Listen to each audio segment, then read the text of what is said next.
hold on a damn minute. Look, trust me when I say this. This movie feels like it was made with love. So before we continue, we are currently at 3702 subscribers. Can we get to 3710 before the end of the month? I don't know. Maybe you can help us out. Do us a favor. Please subscribe. Let's get into it. Reminders of Him stars Mika Monroe, who we all love in this house because of Longlegs. Hi there. Hi, so if you take a look at that for me.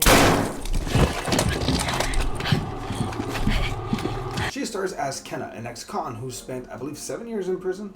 She's fresh out and hoping to make a whole new life for herself while trying to meet her daughter that was taken from her while she was in jail. And yeah, it's one of those. Obviously, this movie really will hit different if you're a parent versus parenting versus partnered versus single. This movie isn't ever really clear, and in reality, nothing really is 100% clear. It's not black and white, it's shades of gray. No one is ever truly 100% innocent in this movie except for Lady Diana, Diem, and Roman, who is the real MVP of this entire movie. I will go on record saying that. From the get-go, we're not told why Kenna was in jail. We just know that Scotty's dead and that his family and best friend hate her, so we can infer she did something, obviously. She is struggling to find a job and ends up at a bar with a dreamboat named Ledger, and it's clear that they have some chemistry. But once she leaves, it's clear she knows him.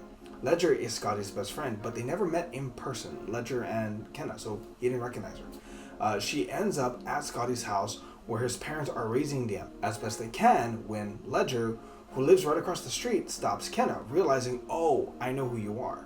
Ledger, out of guilt for never really being there enough in Scotty's life, is heavily involved in Diem's life, even going so far as to end an engagement because his fiancée was apparently a Disney villain and didn't want Ledger so involved in Diem's life. And then we have Roman with the MVP play of the year, calling out Ledger for his black and white attitude, making a point that life is more often gray.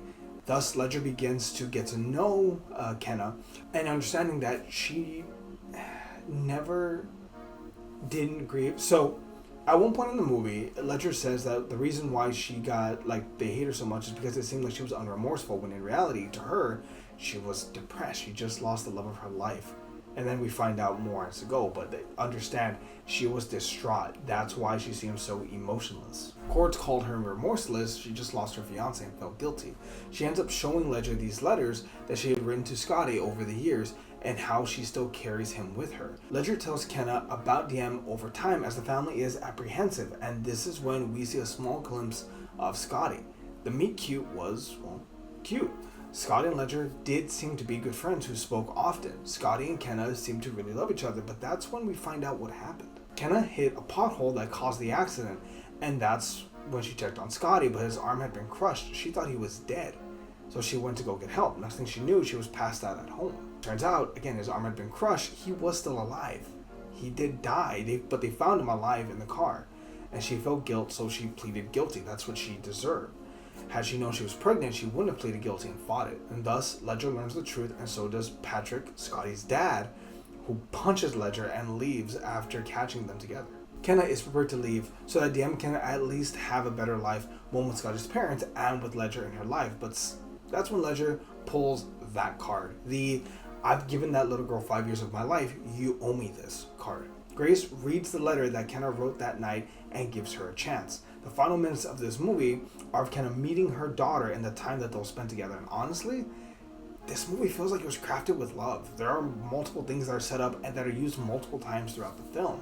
From is that a pigeon to a joke about color and the song Yellow and being used but never really in a bad way. Themes of forgiveness, understanding, grief, and moving forward, healing, and allowing growth to occur because every kid needs their parents. It works in this film, and it's one worth watching. I don't often go into romantic films often because a lot of them are by the numbers, and they don't ask more questions, but this one is definitely worth visiting. There are also enough comedic moments that let you breathe, along with a beautiful backdrop of Colorado. As far as how things could have been better, I think the only thing I would have wanted more would have been more scenes with Kenna and Scotty as well as Scotty and Ledger, but maybe they were strapped for money and time, or maybe they didn't want us to get too attached to Scotty and Kenna's romance no matter what. this is a solid recommendation for me, at least a 6.5 out of 10. A movie I can recommend. A movie that will most likely make you cry. That's it. What did you think of Reminders of Him? Let us know down below. Greatly appreciate it. Catch y'all next time. See you, everybody.